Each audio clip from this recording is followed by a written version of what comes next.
Okay, welcome everyone.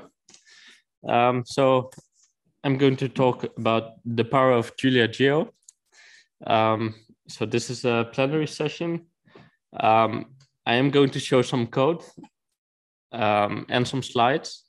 With the code, I'd say mainly let's just focus on what I'm doing and following. So you don't need to run it locally at the same time. But if you want to follow along locally, in the GitHub repository, all the materials are there. Yes. So let's start with a few slides. So this talk was titled "The Power of JuliaGeo." So I had to think a bit like what is the power of JuliaGeo, if any. So one analogy that I could come up with was thinking about Lego bricks. So there are a lot of Julia packages related to JuliaGeo, and they all do something useful and often generic. But when you really want to build a workflow or do science, then you need to combine them together. So this is something that JuliaGeo and its packages and the Geo interface tries to enable and tries to make easier to stitch this all together. So that's what I'll be focusing on. So first, a little bit about me. I'm a hydrologist at the Deltares Research Institute in the Netherlands. So I started using Julia at Deltares in 2014, originally doing more point cloud processing. So there's a picture there on the bottom. So one reason back then for me to use Julia is because I knew I wanted to do custom kind of processing. So I needed to just be able to loop over all the points in the point cloud, and it needed to be fast. And for instance, what you see here is a two-dimensional array of colors. Like that's what an image is in Julia. So it was very easy for me to write some code that just maps every point to a pixel and do some visualizations, for instance. So back then already it was clear, like there were infrastructure tools and input and output packages necessary for us to read point clouds and to write rasters. So that's what originally got me to help with contributing to packages. So I should say that now I'm more focusing on the simulation software. So I helped to write a WFlow, which is distributed hydrological model. And currently we are working on more water resources model that is built on top of modeling toolkit. So what is JuliaGeo? One obvious answer is that it's a GitHub organization, but I think what's more important is that it's a community of people that are using Julia and are working in the geospatial domain. And a lot of them, they have certain needs to make their work easier, to build shared infrastructure.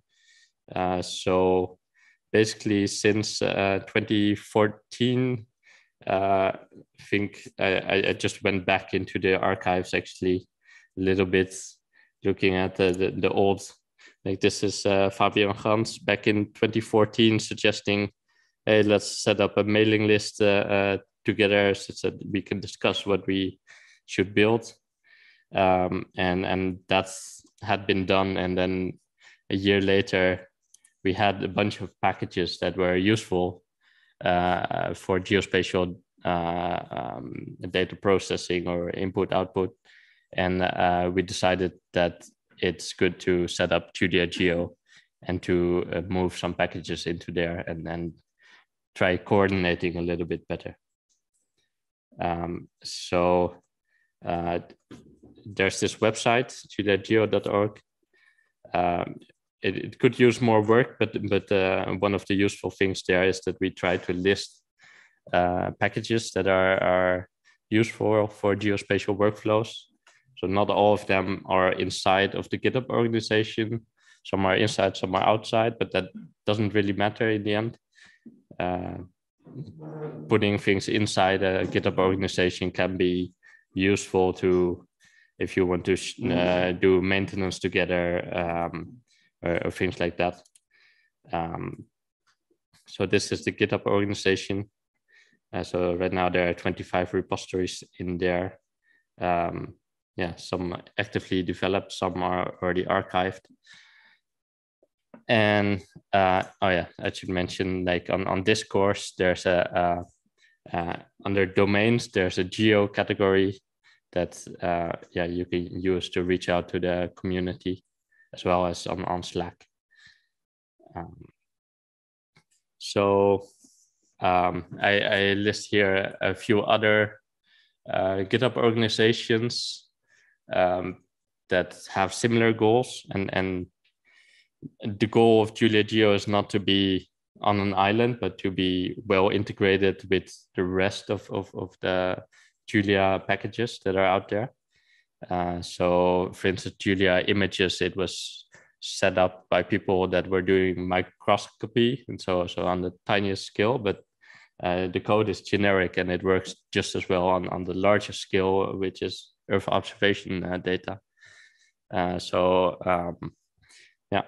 why I list the other packages here, or ecosystems here. So one of the things that early on the JuliaGeo community basically agreed on is that it would be very useful to have wrapper packages available for the existing OSGeo open source packages. Also, if you look at the R and Python, a lot of this software, it relies on these C++ packages. And so there are multiple ones, like Proj is used for projections and coordinate reference systems. Geos is to do operations on geometries, like polygon intersections or line distances.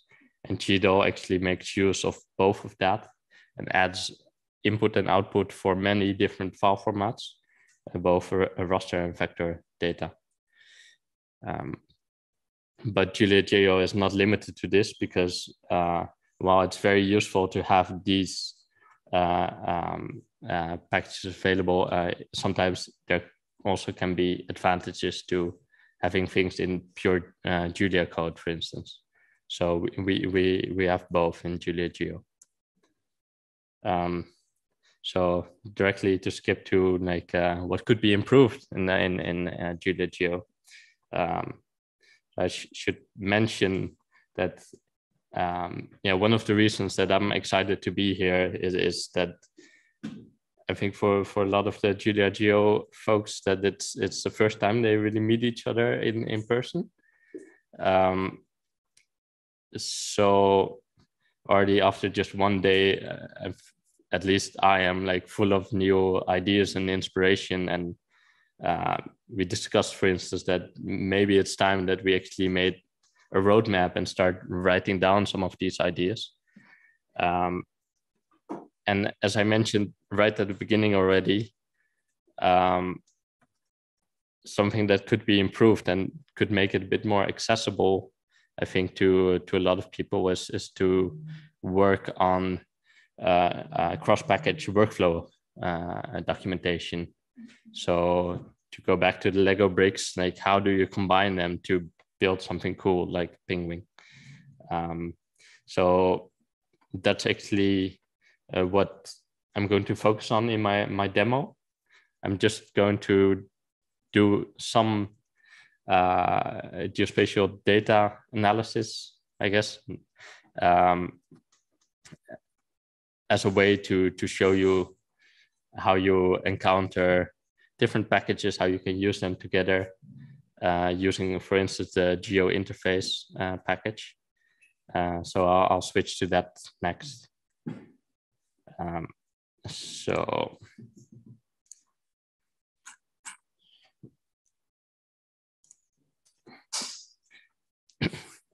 So is this readable? So I make it a bit bigger. Is this okay? A bit bigger. Good. All right. So in the GitHub repository of JuliaEO, I uploaded a notebook, but I personally prefer to work just in Visual Studio Code interactively, and because you can also see the output directly. So I'll be doing that, but the script is the same. Yeah, I'm going to start off with the first package, which is package that makes a certain data set of the global administrative regions available. What I'm going to do is to load the polygons of 2 different municipalities in the Azores. And those happen to be the only 2 in Terceira. Right? And so what we get back from this is an ArcGDOL geometry type. So this package is actually using GDOL to load this data set. But next up, I'm going to load the Geo interface, and I can use this function, which then, it's easy to remember, and it's stable across packages, whether it's an ArcGDOL polygon or a different polygon. But we can do a union, and we get a single polygon out. So yeah, to be able to see what we are doing, it's very helpful to actually do some plotting. So I'm going to use Maki in this case, because I'm working locally and I have a GPU available. I prefer to use GeoMaki. What this code here does is there's a package called Geo interface Maki, and it enables it enables to plot these geometries that we have available. So all that we need to do is to call this macro to enable it on the geometry type, on the abstract geometry type, such that we can dispatch properly to it. So I just ran the first 2 municipalities.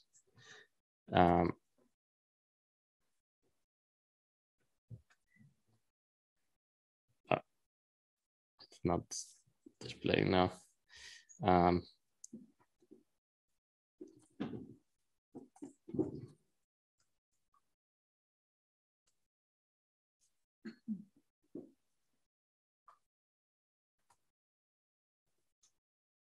Right, so this is the island where we are, and so this is a polygon that's now plotted in GeoMaki.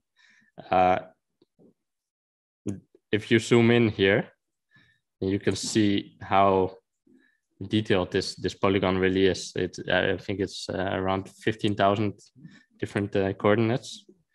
So you can zoom in and out, and that's the interactivity the GeoMaki offers. So we could also just show a single municipality, for instance, or add the second one to it in a different color. So another thing that's part of the geo interface is to find the bounding box of geometries. So in this case, it shows you the coordinates of the island, the bounding box of the island. So that will be useful next, because we're going to use a package that is newly registered now, since today actually, that Alexander Barth has been working on. So this implements the spatial temporal asset catalog, and it is something that is used, for instance, by the Microsoft Planetary Computer to make it easy to programmatically access the data in the cloud in this case. So what we're doing here is we are creating a catalog object from a URL. So this is basically a JSON document that implements the stack specification. And so this catalog, we can query it. So there are different data sets available in there. Actually, so if we go to the Planetary Computer website, for instance, you can look at their data catalog, and you see there are lots of different data sets available. So some are features, some are Earth observation or model results. So actually, I didn't actually know that this was already in here, but this is from my institute. So this is model results actually based on the Wflow model. That's a Julia model. So that's nice that that's also in there.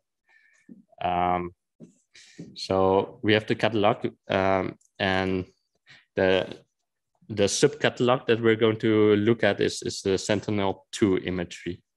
So we're going to do a search. So this is a function provided by Stack, and it's going to look at the bounding box of the Terceira island for this period.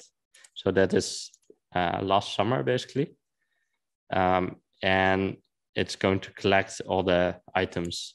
And here you can see there are actually 122 different scenes available from Sentinel-2. So let's pick another random one. It's hard to actually find one that's cloud-free enough. You have a lot of clouds here. So what do we get then? We get an item, and this item has an ID, which you can see at the top. It has its own bounding box, and it has a list of different assets. So these are the different bands, and they can be at different resolutions. And there's a metadata in there. You can look at a small thumbnail, like a rendered preview. Yeah. But so this geometry that's in there, it shows actually the outline of the image. And that's actually useful to show a little bit about the geo interface again, because this is a different package. It's not the ArcGDOL geometry, but it's a native JuliaGeo JSON polygon. But that also implements the geo interface. So for instance, if we want to convert that to well-known geometry, so well-known text in this case, that is very easy to do. So here you can see a different representation of the same data, whether it's text or binary in this case, in this binary format. So if we want to plot this again, we do have to enable the geo interface marquee on this type of geometry. And then we can do a plot. So I'm plotting here two things.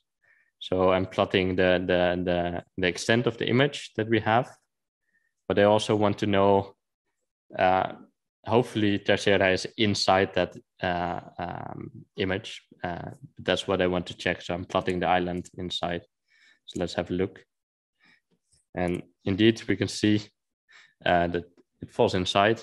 I decided to plot it in green because it's a very green island. So I showed you before all the different layers and the bands that are inside. So let's just pick one. Going for the blue one, because then I want to be able to see the difference between the blue sea and the land a bit.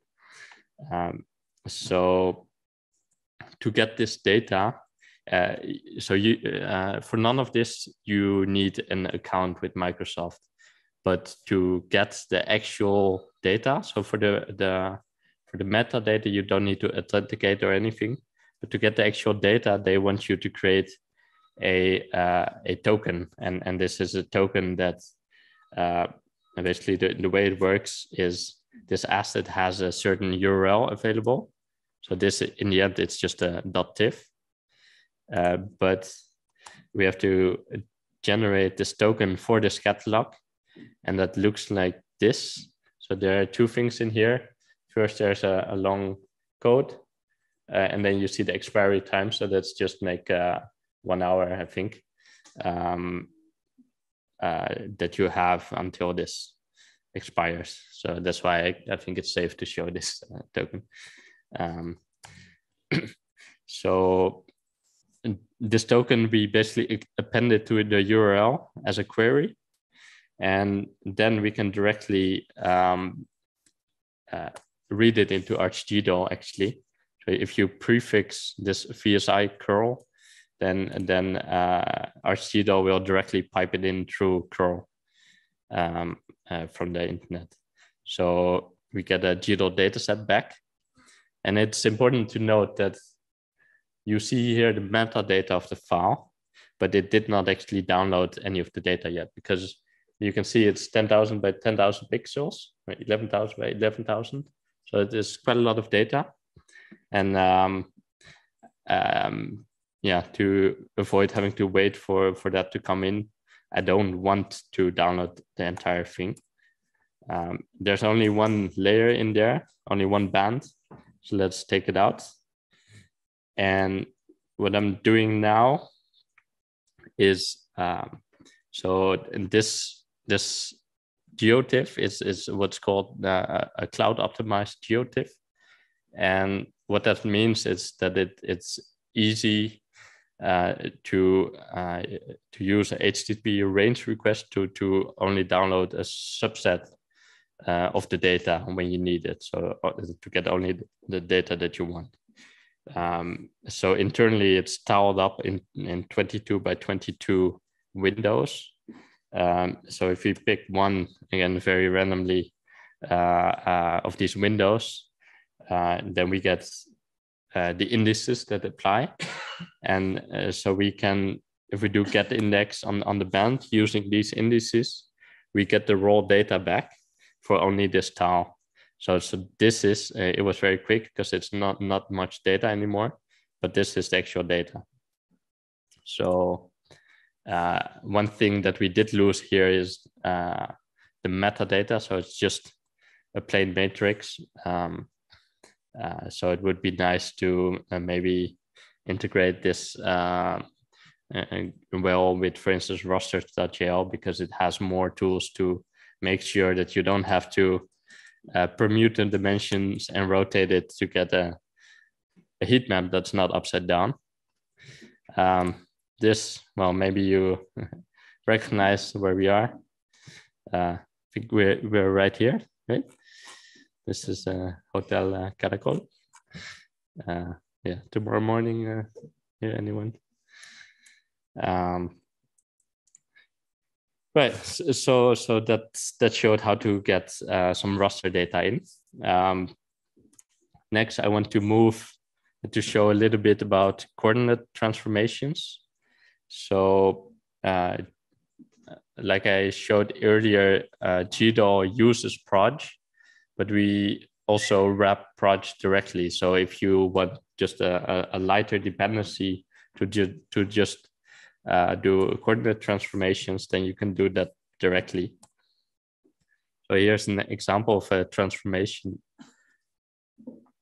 that we set up. And so, and this is the source coordinate reference system. So this is the Latlon one. And we're going to project to a UTM zone, which is in meters.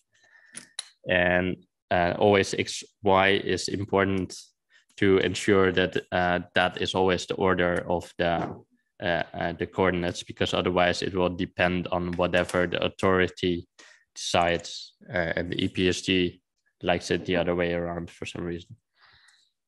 So we can transform projects by transform points by passing these along to the transformation, which can be called like a function. And here you can see that you get a different this is in meters, like the local UTM coordinates. But we can also go back. So I wanted to show in here. So this is transformation pipeline. So you can see it goes to UTM. Direction is forward, but we can also inverse the transformation. And you probably guessed it, that now the direction is the inverse of the other one. And as you can see, we can go back to the original inputs as well. So Simon already showed geomaki a bit, but I didn't want to leave it out altogether. As I mentioned here, yeah, the package needs more work, but there is also, for instance, the leaflet wrapper available, and that you can use the JavaScript library leaflet.js. But this is a typical geomaki plot, where, for instance, the coastlines, they are integrated. And in this case, there's a Winkel triple projection used.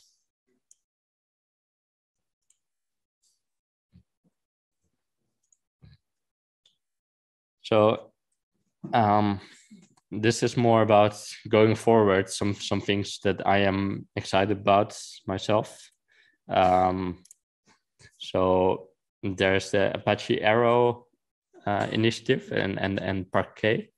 And Parquet files, they are tables and that are often loaded into memory as Apache Arrow arrays, and these are column-oriented tables. So just like dataframes.jl, all your columns are lined out like vectors. So this is interesting because the way it works right now in GDAL is that you have to iterate over all the rows, and that's not always efficient if you are dealing with large data sets. So that's why I'm interested about this, because of this arrow format and the geo arrow specification. It would make it very easy to exchange data with external software as well, and because the memory representation is exactly the same. So arrow.jl already exists, GeoArrow not yet. I've started playing around trying to build something, but GeoParquet does already exist. Like Martin built that past year. Yeah. So just very brief. I think there's some nice pictures in here on, well, these are the column-oriented tables. And yeah, so this is, if you load them in GDAL, that you iterate over the features, but with Apache arrows, it possibly allows exchanging data very easily between, for instance, QGIS, GEOS, GDAL. So it would be a welcome addition to the geometries that are part of the Geo interface. So the last point is to show geodata frames. So this is a package that allows you to read vector data into data frames. So it makes use also of ArcGDAL. So here it's loading a GeoArrow file using GDAL, the latest build. And this is just a tiny sample data set, but these are 2 lines and a missing geometry. Yeah, just to show, and this does the same thing. Yeah, I think that's pretty much what I wanted to say. If there are any questions, now would be a good time.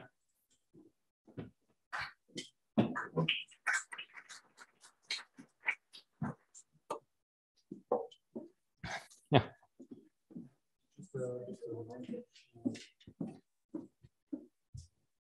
So you mentioned that it's harder to find an image with low cloud coverage. Yeah. So just to expand on it, that in Stack actually there are some extensions. You know, one of the Earth observation extension, and it has a property which is called cloud coverage. Yeah. So if somebody wants to find a data set with low cloud coverage, actually you have it already in the metadata. You don't need to download the data set to find the cloud coverage. So that's an efficient way. Yeah, thanks. That's a very good point.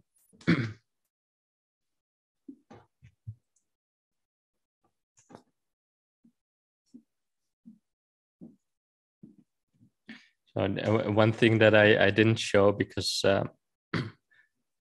especially for the model results, the planetary computer stores those in SAR files. So those are also a format that's used for n-dimensional data cubes. But that's not one of the things I showed here. But I'm assuming that would work well with SAR.jl as well as the packages like rosters and YAX arrays.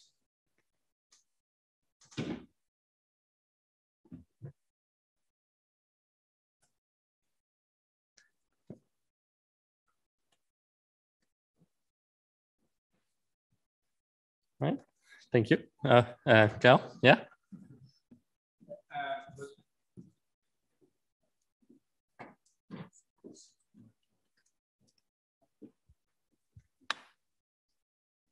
I was just, it's a random question a little bit, but I was wondering whether there is anything peculiar to mention about when you're looking at, say, the top of the Earth, say the Arctic. Is there anything particularly different about geometries when we get in this realm compared to the rest of the world, or is it not really an issue? Do you mean the curvature of the Earth or the 3-dimensional the Z values of geometries? So to say. I'm thinking of the fact that ultimately the lines of longitudes converge to a single point. Yeah. So there's a singularity there. Yeah. That when you look at something like a GeoJSON file, there's an assumption that I think the polygons are cut at some 1, -1, 180, and then 180. Yeah. When you start plotting in geographic coordinates, that's great. But once you're kind of looking from above, things get a little tricky. I'm just sort of, that's what I'm thinking about. Yeah, so as you mentioned, the GEOS geometries and the ArcGDAL, which uses them, so that those are planar coordinates. So it's assuming we are on a flat Earth, basically. There are also other packages that would actually be nice to have in available in Julia as well, like Google's S2 geometry that approximates the Earth to be a sphere and to do the geometry operations on that. But yeah, so some of these, actually most of these geometries, they can also be three-dimensional, as in that they have X, Y, Z. But most of these functions, like taking the union, that is basically ignoring the Z dimension and like looking from infinite height, so to say. So it's not really three-dimensional, but people often say 2.5D. Like, yeah.